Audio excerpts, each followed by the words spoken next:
Good morning बच्चे। तो चलिए आज हम कक्षा 6 का जो है हिंदी परिवेश, जिसमें आज हम पाठ 6 रिया की डायरी का अभ्यास प्रश्न करेंगे। तो चलिए अभ्यास प्रश्न में हम देख लेते हैं।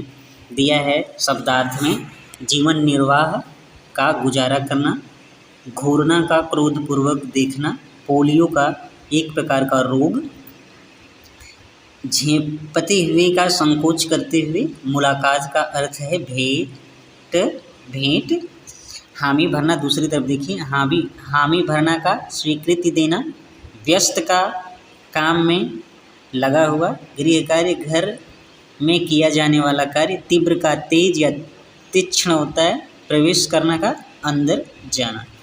अब हम थोड़ा मुहावरे देख लेते हैं। कन्नी काटने का अर्थ होता है बचकर निकलना, कन्नी काटना यानी बचकर निकलना। घिघी बंधना भयभीत हो जाना, घिघी बंधना का होता है भयभीत हो जाना। हाथ पांव फूलना का घबरा जाना। चलिए प्रश्नों की तरफ चलते हैं।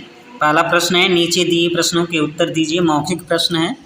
क, यह पाठ किस शैली में लिखा गया है? तो यह पाठ जो है डायरी शैली में लिखा गया है। ख, रिया कहाँ से लौट रही थी? तो रिया जो है स्कूल से लौट रही थी।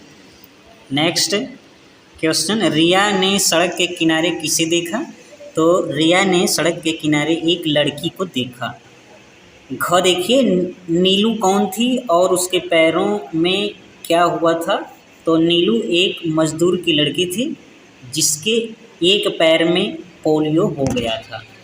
लिखित प्रश्न में दीर्घ उत्तरीय प्रश्न, रिया नीलू से बात करना क्यों नहीं चाहती थी? क्योंकि रिया मैले कुचैले कपड़े पहनी थी, इसीलिए वो उससे बात नहीं करना चाहती थी।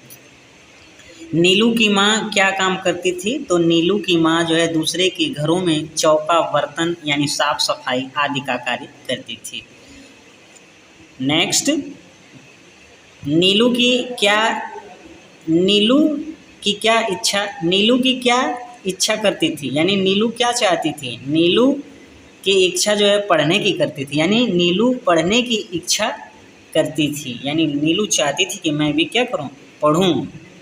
सांप को कौन पकड़कर ले गया? तो सांप को जो है सपेरा पकड़ करके ले गया। दीर्घ उत्तरीय प्रश्न में सांप को देखकर रिया की मम्मी की क्या प्रतिक्रिया हुई? सांप को देखकर रिया की मम्मी के हाथ पांव फूल गए, उसके हाथ से प्लेट छूट गई तथा डर से उसका शरीर पीला पड़ गया।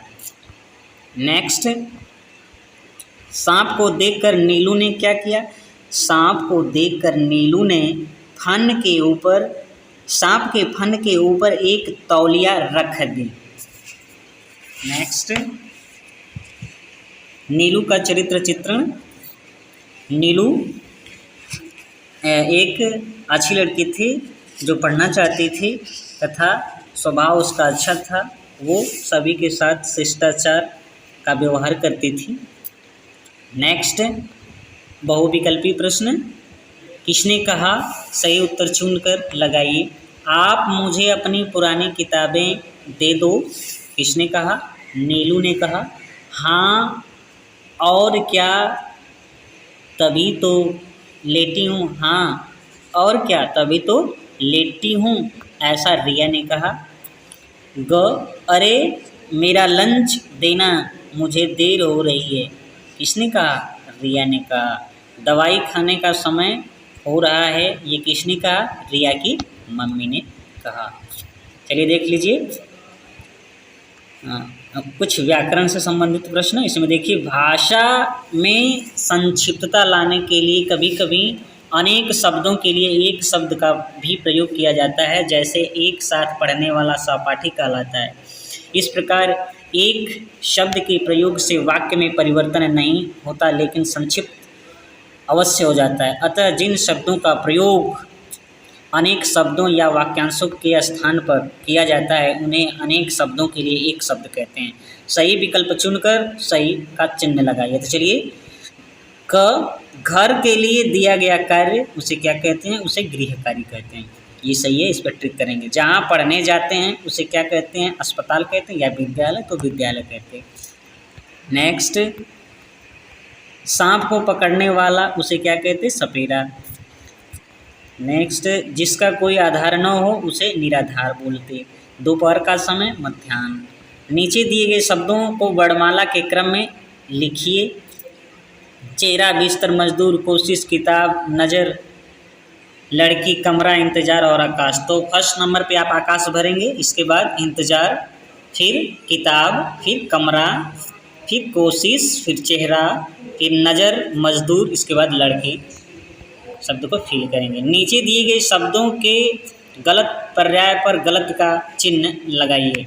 तीव्र का देखिए, तीव्र का तेज होता है, तीक्ष्ण का भी तेज होता है और तेज का भी तेज होता है। मंद जबकि गलत है तो मंद पे जो है गलत का चिन्ह लगाएंगे। ख, आकाश, आकाश का जो होता है गगन, आकाश, नभ आकाश होता है और घन मतलब बादल होता है, तो इसलिए ये घन जो है ये गलत है। आँख जो है नेत्र और चक्षु ये आँख की पर्यायवाची है। नासिका जो नाक होता है ये गलत है, तो इस पर गलत का निशान लगाएंगे। इच्छा जो है, इच्छा का अर्थ होता है लालसा और चाह, ये इनका पर्यायवाची शब्द है। जबकि ईर्ष्या जो है, ईर्ष्या यानी द्वेष, ये गलत है, इसलिए ईर्ष्या पे जो है गलत का चिन्ह लगाएंगे।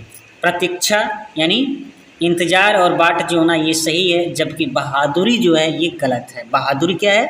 वीरता से संबंधित है, इसलिए ये गलत है। जबकि प्रतीक्षा का पर्याय इंतजार और बाट जोना है। तो चलिए फिर इस वीडियो को यहीं समाप्त करते हैं, फिर नेक्स्ट वीडियो में मिलेंगे, तब तक के लिए नमस्कार।